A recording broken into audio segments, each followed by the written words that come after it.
भारत दुनिया में ऐसा देश है जहां बच्चों की आबादी सबसे ज्यादा है।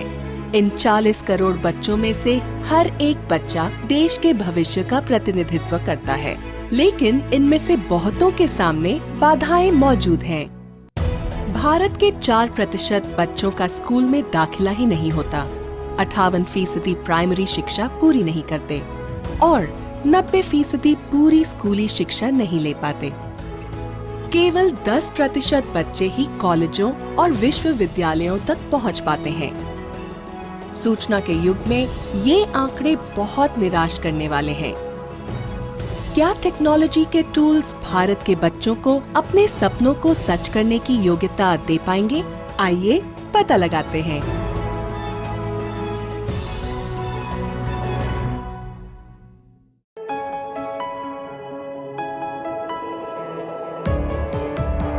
आजादी के बाद से भारत धीरे धीरे प्रगति की ओर बढ़ता गया है। 7 दशक बाद ये देश विकासशील और विकसित देश होने के बीच झूल रहा है।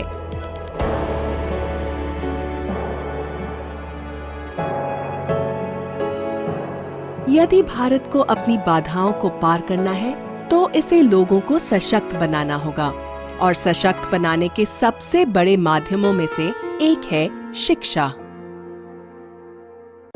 लेकिन 100% साक्षरता और सबके लिए गुणवत्तापूर्ण शिक्षा प्राप्त करने का सपना अभी दूर है। भारत के गांवों और दूर दराज इलाकों में विशेष तौर पर पर्याप्त बुनियादी सुविधाओं और प्रशिक्षित अध्यापकों की कमी है। लेकिन कुछ अच्छी खबरें भी आई हैं। पिछले 10 साल में स्कूल में दाखिला लेने वाले बच्चों की तादाद करीब 14% बढ़ी है। अब पहले से ज्यादा बच्चे स्कूल जा रहे हैं, लेकिन अब सवाल पैदा होता है कि शिक्षा से जुड़े कम संसाधनों के साथ इन्हें बढ़िया शिक्षा कैसे मिलेगी? इस सवाल का जवाब मिलेगा इंफॉर्मेशन एंड कम्युनिकेशन टेक्नोलॉजी या ICT के जरिए। आज दुनिया में इंटरनेट सूचना का सबसे बड़ा जरिया है। वर्ल्ड वाइड वेब का सबसे दमदार गुण है एक्सेस यानी पहुंच। एक बटन क्लिक करके हम अपने तमाम सवालों के जवाब कंप्यूटर्स के जरिए पा सकते हैं। इससे फिर सवाल पैदा होता है, क्या हमारे सबसे साधन विहीन बच्चे भी इसी ज्ञान तक पहुंच हासिल कर सकते हैं? ये कर्नाटक में मौजूद हरोहल्ली गांव का एक स्कूल है, लेकिन स्कूल शब्द सुनने पर दिमाग में उभरने वाली तस्वीर से ये मेल नहीं खाता। यहाँ क्लास में कोई टीचर नहीं है, बल्कि एक स्क्रीन है। बच्चे ब्लैक बोर्ड से सीखने के बजाय उन लेसन्स को देख रहे हैं जो 40 किलोमीटर से भी ज्यादा दूर बैंगलोर शहर से उनकी क्लास में पहुँच रहे हैं। डिस्टेंस लर्निंग की दुनिया में आपका स्वागत है। जैसे कि नाम से जाहिर है, डिस्टेंस लर्निंग में टेक्नोलॉजी के जरिए गुणवत्तापूर्ण शिक्षा को दूर दूर तक पहुंचाया जाता है। एक दौर था जब उन इलाकों तक लेसन पहुंचाने के लिए रेडियो और टेलीविजन जैसे माध्यम इस्तेमाल किए जाते थे, जहां स्कूल और अध्यापक नहीं होते थे। लेकिन आज हालात बदल चुके हैं। ये एक वर्चुअल क्लासरूम है। टीचर के लेसन को बैंगलोर के एक स्टूडियो में वीडियो कैमरे रिकॉर्ड करते हैं। एक टच पैड पर रियल टाइम नोट्स लिखे जाते हैं जो चौक और बोर्ड की जगह इस्तेमाल हो रहे हैं। किताबों की जगह एनिमेशंस ने ले ली है। इन सब नई खोजों से बेहद मुश्किल और पेचीदा सबक भी आसान हो जाते हैं। अब विद्यार्थी चाहे कहीं भी हो। मैं क्लासरूम के बजाय टेलीविजन कार्यक्रमों के जरिए कहीं ज्यादा सीख पाता हूँ। क्लास में बोर्ड पर देखने के बजाय टीवी पर देखना बेहतर है। फ्लास्क के जरिए किए जाने वाला एक्सपेरिमेंट टीवी पर बहुत साफ नजर आता है। ये बच्चे अकेले नहीं हैं। ऐसे 2 लाख बच्चे और हैं जिन्हें बैंगलोर से भेजे जा रहे लेसन से फायदा हो रहा है। लेकिन ये होता कैसे है? इस सब के पीछे टेक्नोलॉजी का कौन सा चमत्कार मौजूद है? एक शब्द में कहें तो एड्यूसैट। 20 सितंबर 2004, Sriharikota. Indian Space Research Organisation या इसरो ने जियोसिंक्रोनस सैटेलाइट लॉन्च व्हीकल या GSLV को लॉन्च किया।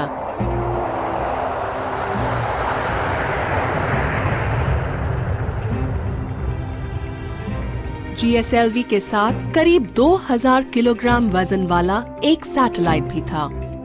GSLV जल्दी ही पृथ्वी के एटमॉस्फेयर से आगे निकल गया और पृथ्वी से लगभग 36,000 किलोमीटर दूर पहुंच गया। फिर इसने सैटेलाइट को ऑर्बिट में पहुंचा दिया। इस सैटेलाइट का नाम था एड्यूसैट और ये भारत की कक्षाओं में एक क्रांति लाने वाला था।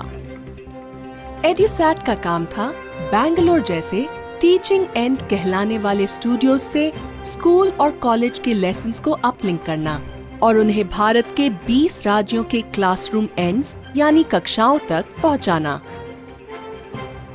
यहाँ ये लेसन कंप्यूटरों, डिजिटल कैमरों, DVD प्लेयर और टच पैड जैसे चीजों के जरिए क्रिएट किए जाते हैं। लेसन्स को सैटेलाइट पर अपलोड करने के लिए टीचिंग एंड्स, मोडेम्स, स्विचर्स और डिश एंटेना का इस्तेमाल करते हैं। एक अकेला अपलिंक्ड लेसन करीब 1000 विद्यार्थियों तक पहुंच सकता है। क्लासरूम एंड के पास लेसन प्राप्त करने के लिए डिश एंटेना, मोडेम्स, वेब कैमरे, माइक, साउंड सिस्टम्स और पर्सनल कंप्यूटर्स होते हैं। एड्यूसैट की वजह से विद्यार्थियों से काफी दूर बैठे अध्यापक भी चंद सेकंड में ही मल्टीमीडिया फाइल्स के तौर पर लेक्चर्स, नोट्स और तस्वीरें भी भेज सकते हैं। ये लेसन मल्टीमीडिया एनिमेशन की शक्ल में होते हैं और इनके जरिए बच्चों को सीखने में ज्यादा मजा आता है। हम बेहतरीन अध्यापक चुनते हैं, उन्हें एक जगह पर लाते हैं, लेसन बनवाते हैं, फिर ये अध्यापक एक लेसन बनाते हैं और इन अध्यापकों में से कोई एक सर्वश्रेष्ठ इसे स्टूडियो से डिलीवर कर देता है। इस तरह अध्यापक न केवल दूर बैठे विद्यार्थियों को पढ़ा पाते हैं, बल्कि विद्यार्थी भी सवाल पूछ पाते हैं और अपनी शंकाएं दूर कर पाते हैं। हम जब टीचर की बात सुनते हैं तो करीब 75% समझ पाते हैं। बाकी 25% लेसन हम एनिमेशन के जरिए समझ लेते हैं, यानी हम 100% बात समझ पाते हैं। डायग्राम बोर्ड पर बनाए जाते हैं, लेकिन इस तरह हम उन्हें रंगीन एनिमेटेड तस्वीरों और डायग्राम की तरह देख पाते हैं, जिससे बहुत मदद मिलती है। भारत में जिस तरह डिस्टेंस लर्निंग की जाती है, एड्यूसैट ने उस तरीके को बदल दिया है। इंफॉर्मेशन और कम्युनिकेशन से जुड़ी टेक्नोलॉजीज ने इस देश के बच्चों के लिए उम्मीद के एक नई किरण पैदा की है। आज ये देश के सबसे कम सुविधा संपन्न क्षेत्रों में भी प्राइमरी और सेकेंडरी स्कूल एजुकेशन तक पहुंच मुहैया करा रहा है।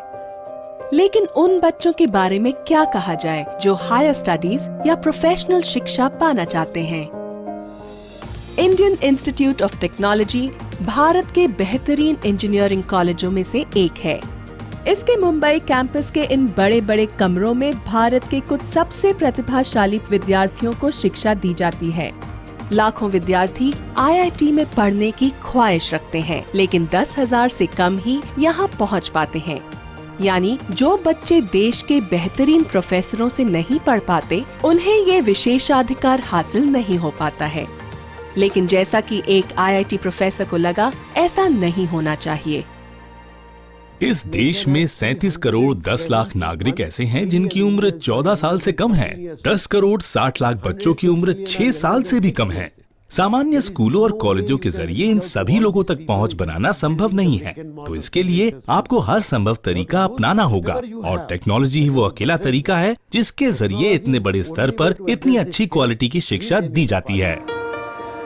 प्रोफेसर दीपक पाठक IIT मुंबई में department of computer science and engineering में पढ़ाते हैं।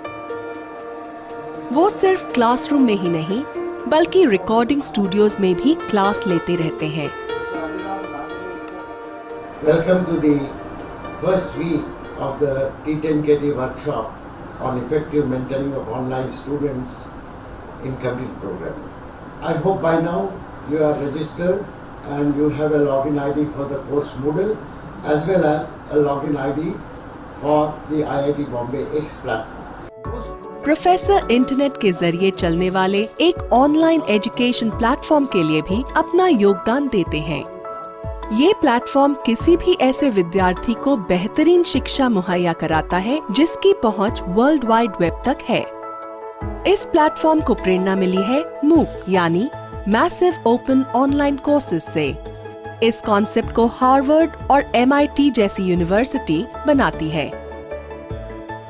ये कोर्स कुछ बेहतरीन प्रोफेसर्स ने डिजाइन किए थे और ये दुनिया के किसी भी हिस्से में हजारों विद्यार्थियों के लिए मुफ्त में उपलब्ध है।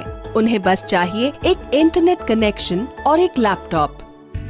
भारतीय विद्यार्थियों की जरूरतों को ध्यान में रखते हुए प्रोफेसर पाठक मूक मॉडल को एक कदम और आगे ले गए।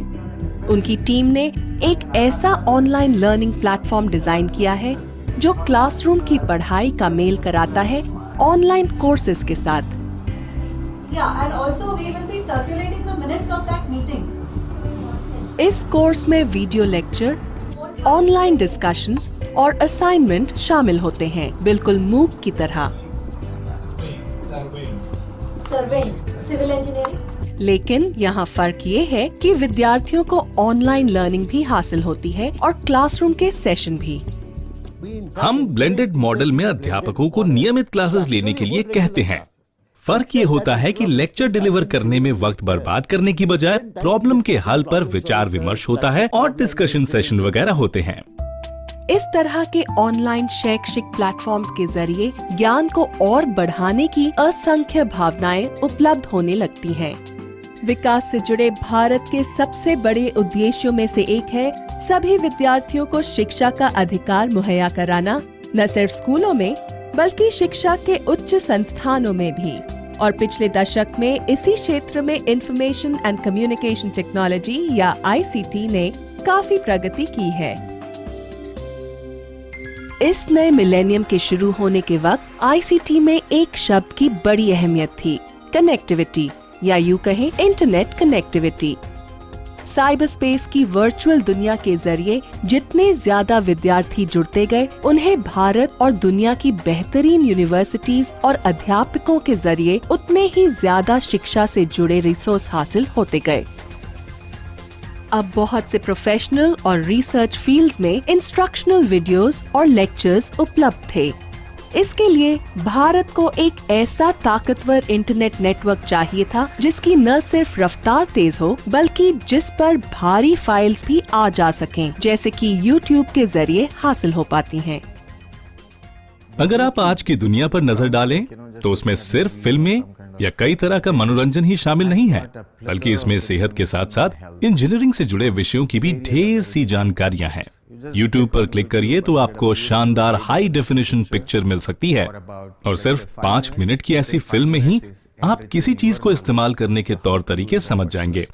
इससे भी अहम बात यह है कि मेडिकल कॉलेजेस में YouTube का इस्तेमाल काफी ज्यादा होता है। क्यों? क्योंकि ऐसे बहुत से रियल टाइम ऑपरेशन चल रहे होते हैं जो हाई डेफिनेशन, हाई रेजोल्यूशन में उपलब्ध होते हैं। अगर आपका नेटवर्क छोटा होता है तो आप इस तरह की किसी वीडियो फाइल को डाउनलोड नहीं कर पाएंगे, लेकिन अगर आपकी बैंडविड्थ बड़ी हो तो आप इसे फौरन देख सकते हैं। ब्रेक के बाद हम भारत के एक बेहद अनोखे नेटवर्क पर नजर डालेंगे जो यूनिवर्सिटीज को आपस में एक अनोखे ढंग से जोड़ रहा है।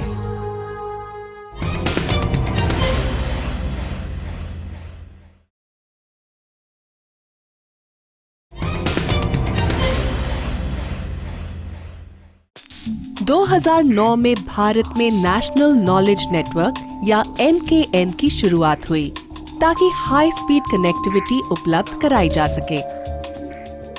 NKN एक ऐसा बेहद उन्नत फाइबर ऑप्टिक नेटवर्क है जो ढेर से ऑनलाइन डेटा को हैंडल करने के लिए हाई स्पीड कनेक्टिविटी और एक अल्ट्रा हाई बैंडविड्थ उपलब्ध कराता है। इसमें टेक्स्ट, ऑडियो और वीडियो शामिल होते हैं। नेशनल नॉलेज नेटवर्क को गवर्नेंस, उच्च शिक्षा और वैज्ञानिक बिरादरी की मांगों को पूरा करने के लिए बनाया गया था। आज हमारे पास एक ऐसा नेशनल नॉलेज नेटवर्क है जिसकी क्षमता कई गीगाबिट की है। ये पूरे भारत में उपलब्ध है। ये हर राज्य के तमाम जिलों में है बस इसकी पहुंच अंडमान निकोबार और लक्षद्वीप जैसे द्वीपों तक नहीं है। हम कोई ऐसा तरीका ढूंढने की कोशिश कर रहे हैं कि इन्हें भी जोड़ा जा सके। लेकिन अगर टेरेस्ट्रियल नेटवर्क की बात की जाए तो सब इलाके आपस में जुड़े हुए हैं, और वो भी एक बहुत बड़े नेटवर्क के साथ। आज NKN के साथ 1400 से ज्यादा शैक्षिक, विज्ञान और प्रौद्योगिकी से संबंधित संस्थान जुड़े हैं और इनकी संख्या बढ़नी ही है। एक कॉमन नेटवर्क फ्रेमवर्क मौजूद है और इस फ्रेमवर्क का इस्तेमाल सभी समुदाय कर सकते हैं, और ये प्रमुख समुदाय हैं। इसका लाभ उठाने वालों में बहुत से संस्थान हैं, जैसे कि सारे IIT, NIIT, तमाम IIM, सारी सेंट्रल यूनिवर्सिटी, स्टेट यूनिवर्सिटीज, कृषि यूनिवर्सिटीज, यानी इसके साथ हर तरह के लोग जुड़े हैं। यानी विज्ञान की कामयाबी के लिए जो गठजोड़ जरूरी होता है वो आज मुमकिन है। तो आखिर NKN की कनेक्टिविटी की रीढ़ कितनी मजबूत है? आइए इंटरनेट के एक आम घरेलू यूजर के साथ इसकी तुलना करें, जिसे प्रति सेकंड सिर्फ करीब 40 मेगाबिट्स या करीब 0.005 गीगाबिट्स मिलते हैं। NKN के यहाँ 10 Gbps या गीगाबिट्स प्रति सेकंड के मल्टीपल्स में स्पीड उपलब्ध होती है। इसका मतलब है कि पूरे भारत के संस्थानों में विद्यार्थियों को कम से कम 1 Gbps की स्पीड तो मिलती ही है। देखिए, आज कनेक्टिविटी को तो एक सामान्य सी बात माना जाता है, तो इसके नतीजे में अगर आप किसी सेंट्रल यूनिवर्सिटी या IIT में किसी प्रोफेसर से बात करते हैं तो वो जानते हैं कि कनेक्टिविटी मौजूद है और कनेक्टिविटी स्केलेबल है। मिसाल के लिए हमने IIT खड़गपुर या किसी दूसरी IIT के लिए शुरुआत 1 गीगाबिट से की थी, और आज उन सब की कैपेसिटी 1.5 से भी ज्यादा हो चुकी है। उनमें से एक तो 2.5 को भी क्रॉस कर चुकी है। हम इसे बढ़ाकर 10 गीगाबिट्स तक करने की कोशिश कर रहे हैं। NKN के पास इतनी जबरदस्त स्पीड और बैंडविड्थ मौजूद हैं जो बहुत ज्यादा डेटा हैंडल कर सकती है।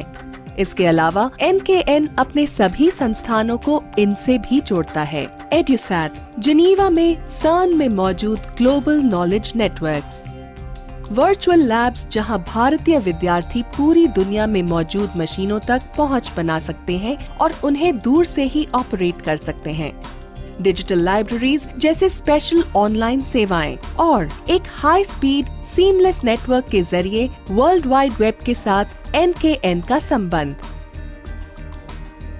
पूरे भारत में NKN के ऐसे कंट्रोल सेंटर हैं जो 24 घंटे 7 दिन काम करते हैं।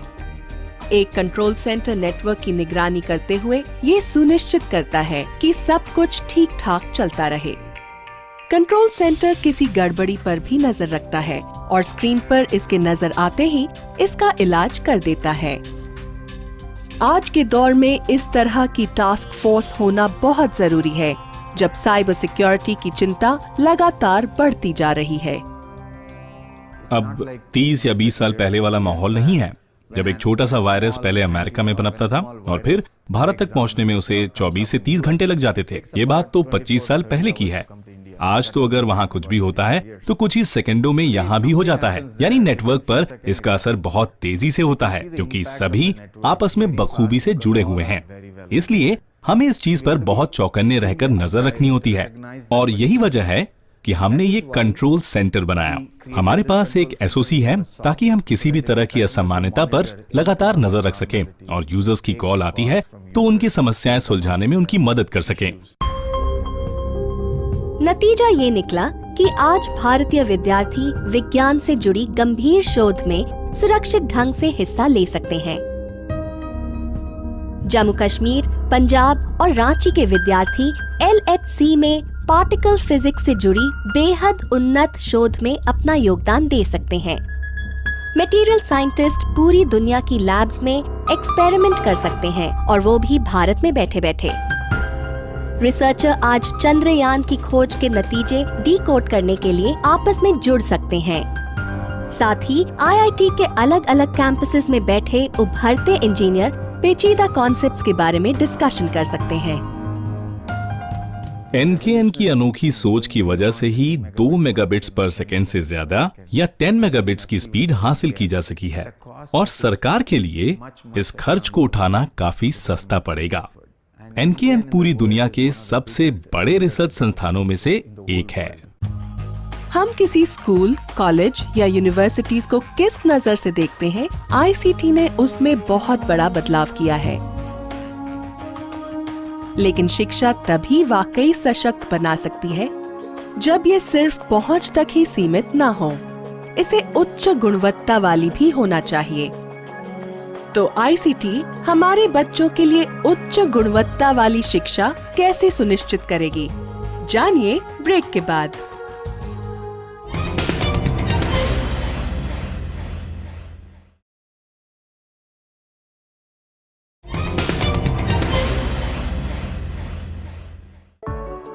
इस तरह के क्लासरूम भारत के भविष्य को दर्शाते हैं।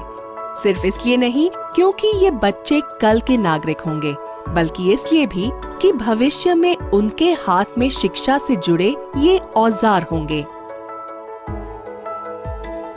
ये tablet devices touch screen technology वाले हैं। इन्हें इस्तेमाल करना इतना आसान है कि छोटे बच्चे या कंप्यूटर से अपरिचित लोग भी इनका इस्तेमाल कर सकते हैं। हल्का सा प्रेशर देने भर से हम कोई भी सूचना पा सकते हैं। ज्यादातर टच स्क्रीन्स की ऊपरी परत लचीली होती है, जो बिजली की एक बढ़िया कंडक्टर होती है। इसके ठीक नीचे स्पेसर की भूमिका निभाने वाली एक इंसुलेटिंग परत होती है। इसके बाद कंडक्टिंग ग्लास की भी एक परत होती है। जब हम स्क्रीन दबाते हैं तो दो कंडक्टिंग परतें आपस में जुड़कर एक सर्किट पूरा करती हैं, जो कंप्यूटर को इलेक्ट्रिक इम्पल्सेस भेजता है। ये सरल सा आइडिया ही इंटरैक्टिव टीचिंग लेसन्स का आधार है। हमें नई चीजें सीखनी होती हैं, तो इसके लिए टेक्नोलॉजीज चाहिए। मिस हमें बोर्ड पर पढ़ाती हैं, लेकिन टैब्स हमें काफी मजेदार लगते हैं। हम जानते हैं इन्हें कैसे चलाया जाए। हम इनसे सीखते हैं। ये टीचर के लेसन से अलग तरह के होते हैं। 60 या 40 बच्चों की क्लास में टीचर हर बच्चे के लेवल को नहीं जानता है। टेक्नोलॉजी इस डेटा को इकट्ठा करने की भूमिका निभा रही है। तो जब हर बच्चा एक टेक्नोलॉजी स्टेशन जाता है, वहाँ टेस्ट देता है या कोई वीडियो देखता है, तो कुछ न कुछ आंकड़े ऐसे मिलते हैं जो बताते हैं कि उन्होंने क्या कुछ सीखा और क्या उन्होंने जो सीखा वो अलग तरह से सीखा। टेक्नोलॉजी टूल्स सिर्फ बच्चों की मदद ही नहीं कर रहे हैं, वो तो टीचर ट्रेनिंग को भी बेहतर बना रहे हैं। अगर शिक्षा की बात करें तो क्लासरूम या टीचर का कोई विकल्प नहीं हो सकता, लेकिन पारंपरिक तरीके धीरे धीरे बदल रहे हैं। आईसीटी जब सबसे उत्तम टीचिंग एड बन जाएगा, तो भारत अपनी अगली पीढ़ी को सबसे महत्वपूर्ण टूल के जरिए सशक्त बनाने की उम्मीद कर सकेगा। ये है गुणवत्तापूर्ण शिक्षा। ऐसे ही और वीडियोस देखने के लिए हमारे वीडियो को लाइक करें, चैनल को सब्सक्राइब करें और बेल आइकन जरूर दबाएं।